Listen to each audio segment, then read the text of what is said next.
Another part of the Columbian exchange is less visible than food products like corn or horses to the New World, and that is the spread of disease and the exchange of microbes. It's necessary to consider this aspect in order to understand the changing patterns of world population in the 17th and 18th century. European colonization of the Americas did not, in fact, lead, at least initially, to an increase in global population. And the reason was that the inhabitants of the Americas had, for thousands of years, been isolated in a single community cut off from contact with other Europeans or Asians, and therefore they lacked immunities to the diseases that were familiar in those parts of the world. So contact with the outer world brought deadly diseases such as smallpox and other illnesses which, no longer fatal to most Europeans, felled natives in large numbers. While there is still some controversy over an exact counting, the evidence is clear that the arrival of Europeans in North and South America led to a demographic collapse of the Native American population in every region. Clearly, the evidence shows that in Hispaniola, where Columbus landed first, the native population was virtually wiped out in a relatively short period of time. In the Andean and Mesoamerican regions where the population was dense, the area of the Inca Empire and the Aztec Empire, rates of population loss reached up to around 90%, and recovery was very slow.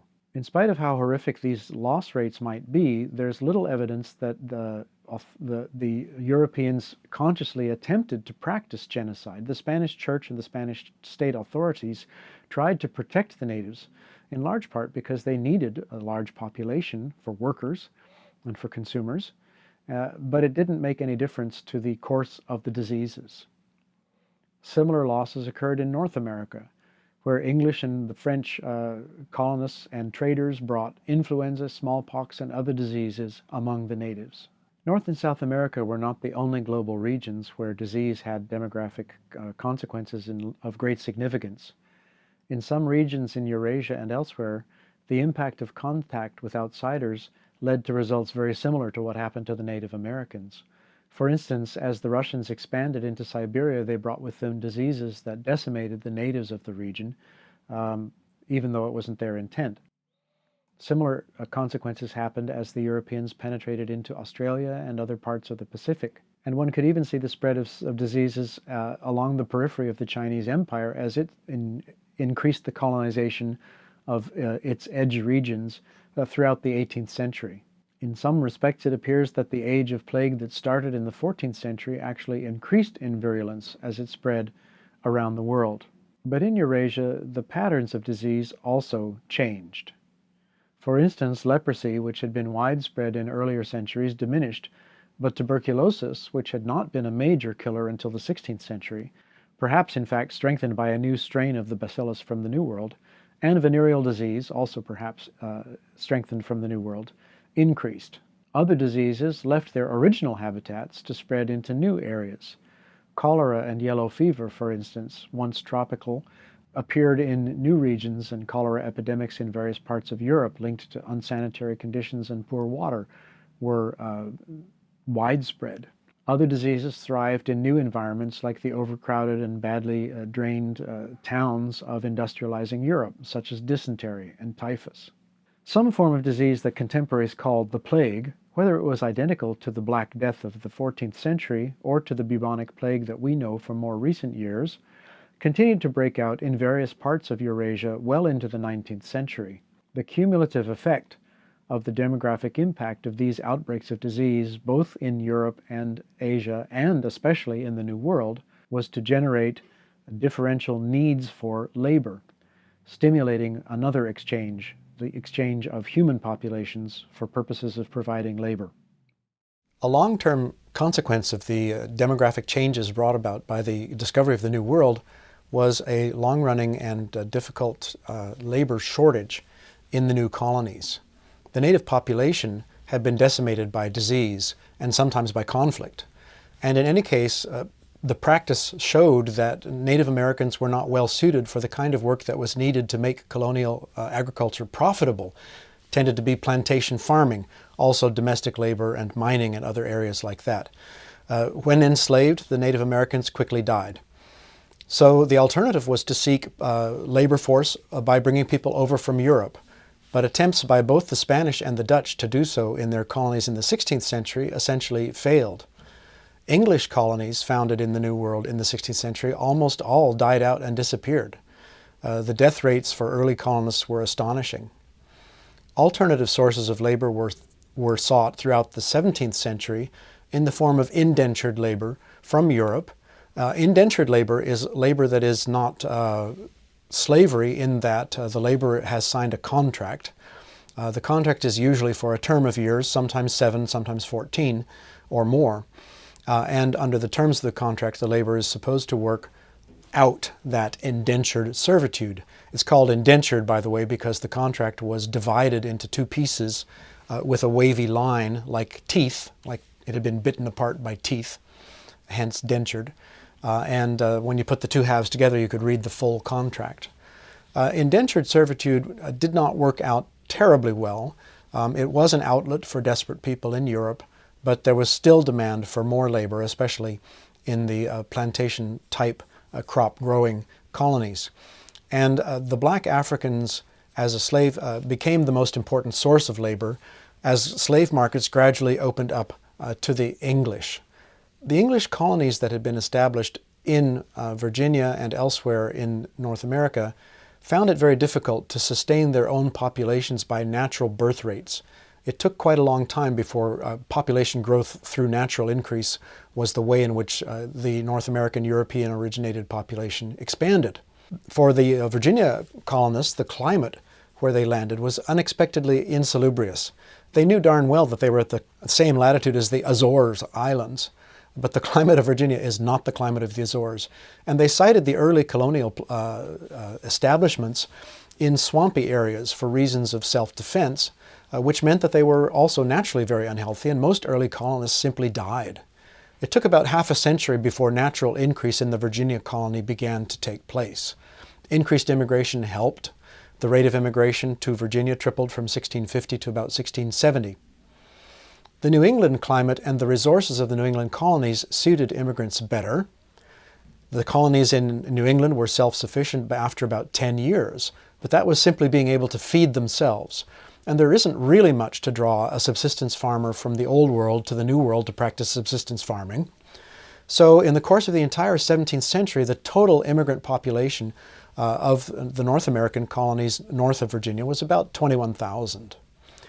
The French in French Canada and the Dutch in the Dutch colonies that became New York after the English received them from the Dutch also had difficulty convincing any immigrants in large numbers to head either for New France or for New Amsterdam. The Spanish colonies began to solve their labor problems by importing slaves, in particular slaves from Africa. The earliest importation of African slaves happens as far back as 1510. Why? The nearest, most demographically active region that had similar climates to the areas in which slave labor was needed was Africa. By about 1570, 2,500 African slaves a year were being imported into the Spanish colonies. And by the first decades of the 18th century, that number had gradually increased to about 3,500 a year. The Brazilian colonies of the Portuguese crown also began importing slaves from the 1570s in the 16th century. Brazil had already experimented with slave plantation labor in some of the South Atlantic islands, particularly in growing sugar. And it was the boom in sugar that led to an increase from probably fewer than 15,000 up to 1,600 to a rate of import that eclipsed all the importation of African slaves to the rest of the Spanish Empire. Spain and Portugal together tried to monopolize the slave trade, and they managed to control slave trade, making sure that only they carried slaves to the New World and that the slaves were supplied only to their colonies until about the middle of the 17th century. But demand for slave labor in colonies belonging to other European countries gradually led to economic pressure to circumvent the regulations. Individual agreements were made between the Spanish and the Portuguese and certain other European colonies. And by the middle of the 17th century, the Spanish-Portuguese control of the trade was becoming undermined to the point where new competitors were emerging. From the 1640s, the Dutch established a major slave trading post on the island of Curaçao off the coast of present-day Venezuela. The Scandinavians began pushing into the market in 1650s, And by the 1660s, the French and the English were also following suit. Slave labor worked the plantation crops that made the new colonies profitable. Originally, tobacco, which was a Native American crop, was believed to be the future of certain colonies, such as Virginia. Also, some of the Caribbean islands grew tobacco, but it exhausted the land very quickly. And with the spread of sugar cultivation and the addition of rice and cotton as plantation crops, other profitable plantation-type crops were introduced into most of the colonies from Virginia southwards through the Caribbean and into South America. The demand for slave labor to feed these plantation crops, need for labor, resulted in a rapid expansion of the number of slaves coming to the New World, 15,000 per year by the third quarter of the 17th century, rising to 24,000 by the end of the 17th century. Climate largely drove the demand for labor for these plantation colonies because no other source of labor adaptable to the climate in which the workforce was needed could be found. The colonies simply did not pay without slaves from Africa. The explosion of slave-worked plantation agriculture, especially in the New World, was only one facet of a general tendency that was going on throughout the 16th and 17th centuries as human societies expanded and agricultural and other forms of exploitation of nature intensified. One feature that's kind of interesting in this era is the turning the tables of a several centuries old aspect of the relationship of nomadic steppelander societies and settled agricultural societies, in which the encroaching settlement and spread of agrarian sedentary societies against nomadic steppelander societies began to tip the balance in favor of the sedentary societies. Their encroaching settlement began to shrink the wilder frontiers. And a consequence of this was to see the waning of steppeland imperialism. One example can be found by looking at the Safavid Persian state. Here, after the collapse of the Ilkhan dynasty, various warlords fought for predominance until the dynasty that established the Safavid Persian state established itself, but it was constantly challenged by steppeland nomads from the north, especially Uzbeks. In the course of repeated conflicts throughout the course of the 16th century, the Persians managed to break up the Uzbek Empire permanently, with a final victory coming in 1597. During the same period of time, the Mongol control, especially over Tibet, over the central and eastern part of the steppe, also loosened. In one interesting case, we might see a potential exception to the rule, because the steppelander people, the Manchus, from that part of northeastern present-day China that we call Manchuria still, established their rule in all of China and established the new Qing dynasty. But this isn't exactly an exception, because while the Manchus began as a steppelander people by overthrowing the Ming dynasty in China in 1644 and establishing the new Qing dynasty, which ruled in China until 1912, they actually took over a sedentary settled society and began to rule in the patterns and traditions of such a society. So while they established themselves as a new dynasty, they did not establish China as a steppelander empire. It was still really a sedentary agrarian state. So this is all part of a pattern where settled societies turn the tables and begin to encroach on the lands of nomadic peoples. Jing wars against the Mongols, extending Chinese control into Outer Mongolia, making it essentially a dependent region over which the Chinese exerted hegemony, was one example. Historians look for reasons for this turning of the tables between sedentary and nomadic peoples. Explanations are advanced, such as the military revolution, the spread of gunpowder firearms. And yet firearms were readily available to steppelander peoples, and they were not slow to adapt them. The spread of Islam and Buddhism has also been cited as producing the undercutting of the nomadic globalizing ideologies. We heard in talking about the Mongols about how they often cited just as there is one heaven that spreads over the steppe, so there should be only one ruler. That kind of universalist political ideology might, some historians have argued, have been undermined by the spread of Islam and Buddhism. And yet Muslim and Buddhist states also spread and expand, so that in itself isn't really a good explanation. Trade shift did occur, especially with the globalizing of the world trading system through the development of maritime exchange. But the nomads continued to control important trade routes, and trade continued to happen across those routes. So in essence, no explanation really satisfies. But the change was irreversible, part of a broader ecological change which saw increased settled farming at the expense of pastoral and nomadic peoples. In some regions of the world, pastoralism still remained viable and indeed vital. In the Sahel region of Africa, for instance, the conquest of Songhai, heir to the Malian Empire in the Sahel, lasted only about a generation. From the end of the 16th century, it was basically worn away by the 1630s, and no other power managed to control the Sahel until the French moved in the 19th century with modern industrial weaponry to expand their control in that region. Elsewhere in Africa, in Ethiopia for instance, stepelander or nomad peoples advanced at the expense of settled agrarian peoples. In Ethiopia, Muslim and pagan pastoralists reversed the expansion of farming by Christian sedentary peoples.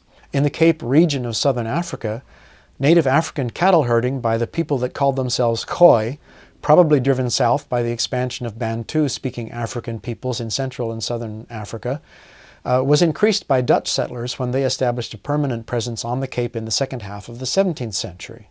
In North and South America, there was no major native pastoralist tradition, except for the cultivation of llamas in the Andes, which did not take place on wide grasslands. But as soon as Europeans arrived, they recognized that many parts of what is today Argentina, Brazil, Mexico, and finally, in the long run, also the Great Plains of North America, were very similar to areas where livestock raising through animal husbandry was practiced, particularly western parts of Spain. And so they introduced livestock raising into the New World, introducing sheep and cattle, and in particular the horse. As horses escaped and began to establish themselves in the wild, they also helped Native Americans in the North American Great Plains and in the Pampas region of South America to build late-blooming and relatively short-lived pastoral empires based upon the horse. But the trend of the centuries was to increase agricultural settlement. In Russia, as it spread into Siberia, they developed the Chornozem, or Black Earth regions of the lower Volga and southwestern Siberia, to the extent that scores of cities, reaching about 24 by the time of the 18th century, with 300,000 peasant colonists, were established between the conquest of Kazan and the beginning of the 18th century. And both Britain and Japan also show evidence in the expansion of their states in this period, 16th and 17th centuries, of settled agrarian societies against livestock raising or more nomadic, more wild, if you like, settlers. In Britain, against the Irish in Ireland, against the Highland Scots, against the islanders in the offshore islands north of Scotland. The British spread, extirpated, pushed out various peoples who practiced forms of agriculture that were not intensive, were not land-based, but were livestock-based, or were more nomadic. The Japanese expanded in their home islands until they brought all of Hokkaido under Japanese control against the native Ainu people in a major war from 1669 to 1672.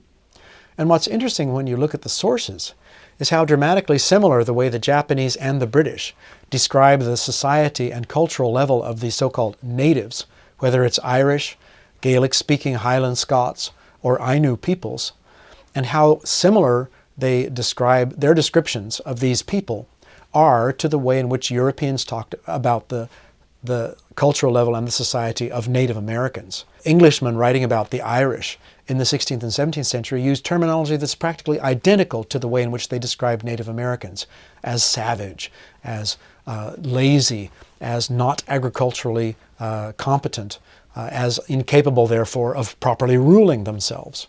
Whereas Japan and Britain and Russia were expanding into nomadic areas, in China and in India we see a kind of internal intensification of settlement. Territory already under the control of these regions, these states, experienced large-scale movements of population and increasing intensification of agricultural cultivation. In China, the military conflicts of the Qing-Ming Wars led to the flow of population away from turbulent war areas into other regions. In Sichuan in particular, as the Chinese Qing military extended in there, the government extended tax breaks for settlers, leading hundreds of thousands, up to perhaps 1 million people, to move into that region. Other refugees fled into the western, southwestern, or Yangtze Highlands regions of China to create new agricultural settlements. And the island of Taiwan, the beautiful island as the Portuguese call it. Early maps you'll notice call Taiwan Formosa, which is Portuguese for beautiful.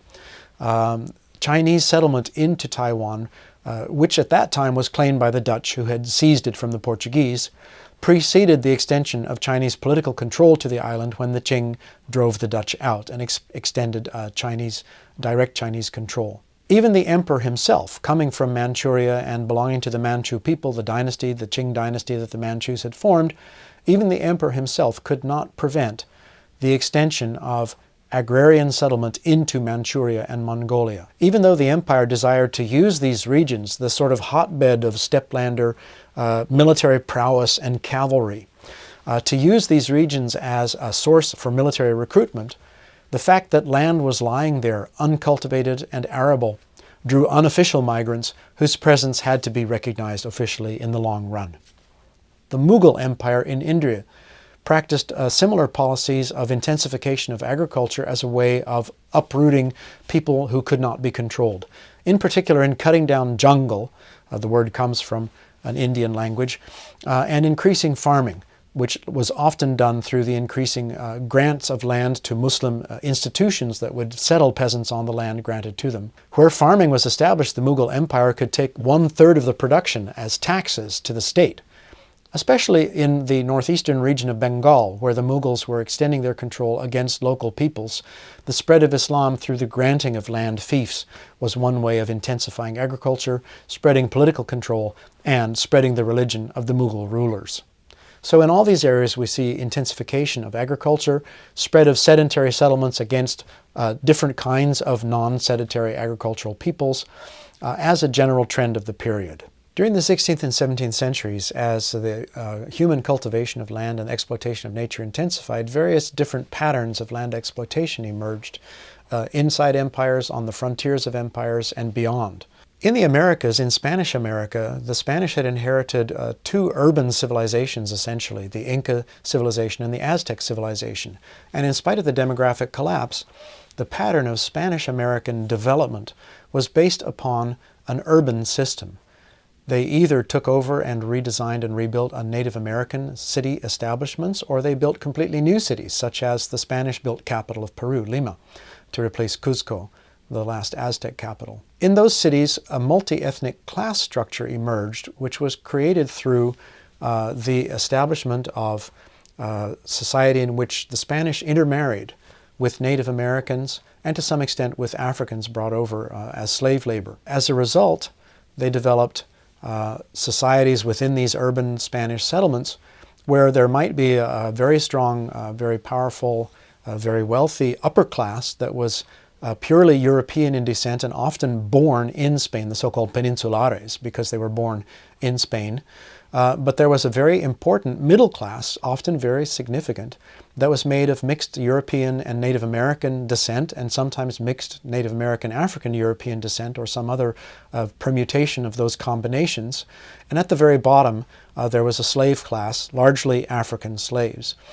That multi-ethnic class structure had long-term consequences for the development of society and indeed of culture and political identity in Spanish America, in particular from the group known as mestizos, the people of mixed Native American and Spanish background. In Brazil, intermarriage was less common.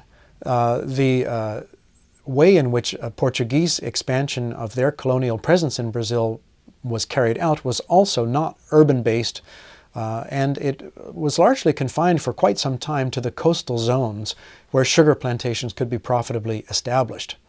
It was in fact only and largely rivalry with Spain over control of the Amazon basin. As Spain established itself on the Andean coastline of South America, the prospect that the Spanish might cross over the Andes and then from the highlands descend into the Amazon basin, forced the Portuguese to continue extending their control up the Amazon River and into the basin.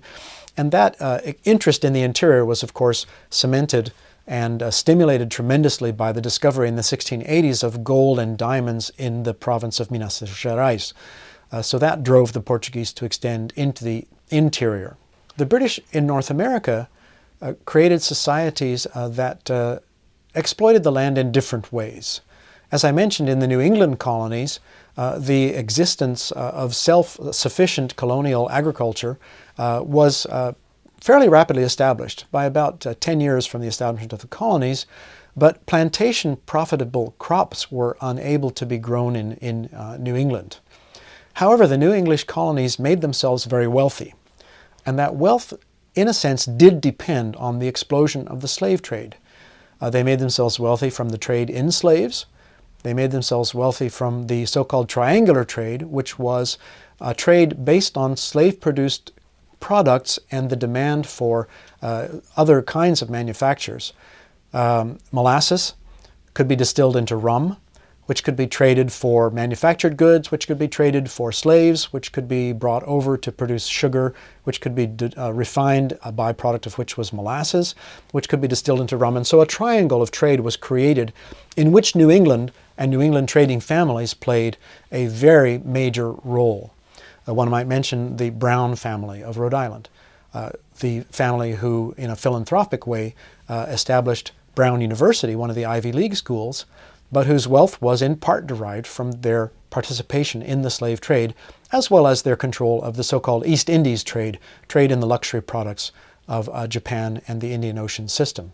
From Virginia to the south and into the Caribbean, the British colonies were much more like the Mesoamerican and South American colonies, where agriculture was the production of cash crops using slave labor. In particular, tobacco, but also cotton, and then indigo was also a very profitable crop, a dye-based crop that was suited to the climate of the Carolinas. One other feature of this period is the remarkable similarity with which states and governments approached the question of land use and resource exploitation. There's a very interesting book written by a colleague of ours, a political scientist named James Scott, which is called Seeing Like a State.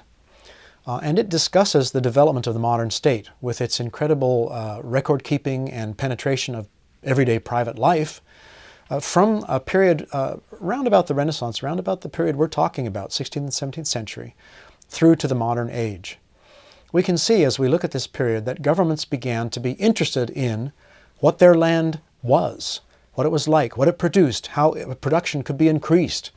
And we see states taking this interest in Spain, in Spanish America, in Japan, in Mughal India, and finally in the 17th century in France, where Jean-Baptiste Colbert's interest in codifying and recording and exploiting the wealth of the French monarchy gave very strong impetus to a whole school of economics known as mercantilism. This interest in codifying, recording, and then making use of the wealth of the country was tied to a drive for new sources of energy. Timber, burning wood, or turning wood into charcoal, which could be burned more efficiently, was one source of such energy, but the Europeans and the Japanese both pursued a biological source of energy through the slaughtering of whales and the rendering of their rich fat into whale oil, which was used for multiple purposes, lubrication, but also as a fuel and for burning for light and other reasons. In some regions, coal, another form of preserved carbon, was used as an energy source. The use of coal in England grew dramatically through the 17th century and also in Japan. But although China, for instance, had much in the way of coal resources, the needs of the Chinese economy were still largely met by the development of timber or charcoal made from timber. However, timber, although it is a renewable resource, requires the careful cultivation and reforestation of areas that have been cut. And the Japanese government was actually one of the pioneers in replanting of forests to keep a continuous supply of timber available for the economic needs of the country. By the 18th century in Central Europe, forest management was becoming almost a science and certainly an area where governments and rich noble landowners were taking a very regulated, scientific, rational approach to the exploitation of this particular resource. As population increased and the drive for intensification of agriculture continued, the reclaiming of land, as it's called, sometimes it isn't really reclaiming, sometimes it's simply creating new land. But the idea is by moving water away from land, you are reclaiming it for the uses for which land was intended by God, agriculture, became an important area where states participated. Oceans were fenced out and lands were recovered by the pumping away of ocean water. Marshes were drained, riverbeds were controlled so that the cycles of flooding could be humanly operated in. The Dutch, especially in Holland and Zeeland, were the people in Europe that really pioneered and became experts in this particular form of exploiting resources, reclaiming land from water. And their expertise was exportable, so that the British imported Dutch engineers to help them drain the fen country in the area around Cambridgeshire and other parts of Britain's swamplands.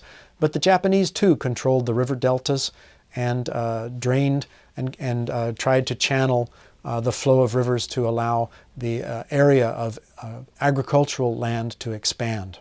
We don't have terribly great sources for areas beyond the reach of settled states or growing empires. But even in these regions, beyond the frontiers of empires, what evidence exists tends to suggest that even in these regions, the intensification of exploitation of nature was a feature of the 16th and 17th century. In the hunter-gatherer societies, beyond the edges of the empires, the range and effectiveness of hunting was improved by the introduction of European metal weapons and eventually also gunpowder weapons. The extension of cultivation through the adaptation of new crops and new tools also appears. In Native American society, one example that shows some of these processes is the Iroquois country of northeastern North America. Before European settlement, varieties of maize adapted to the North American climate, much wetter and much colder than where maize had originated, had been exploited to the extent that large towns were now possible, even though they had to move on after a period of time from the regions where they had been built, because maize tends to exhaust the soil. A hunter-gatherer society was beginning to be able to change itself into a mixed hunting and gathering plus agricultural society. Hunting and fishing, trapping and gathering were still important, but they were now affected in ways that allowed them to be intensified by contact with the outside. The introduction of firearms and weapons made hunting and agriculture more efficient. The opening of European trade markets for furs and leather, which were products that could be hunted and gathered by these societies, provided an incentive for the intensification of that exploitation. So in the course of the 16th and 17th centuries, the historical developments of this era, taken together, amount to an ecological revolution that led to the creation of a single network, a single ecological system that encompasses all of the populated zones of the world. Wherever climate and habitat are similar, after this period of time, we can expect to find similar plants and animals as they spread throughout most of the regions where they were adaptable. We noticed that empires adopted policies that were similar across geographical space, whether they were in the New World, whether they were in the Old World. And we noticed that as food supply increased, the nutritional prospects for humanity altered. As an indirect consequence of the creation of this single ecological zone, people moved, whether it was voluntary or not. Mass migrations on a scale previously unknown took place during these centuries, and therefore the evolutionary development of human and also non-human societies were redirected in ways they would not have taken without the knitting together of this global system. This also set the stage for a transformation of human mentalities, as people had to come to terms intellectually with the existence of a much bigger world than the world that they had previously known.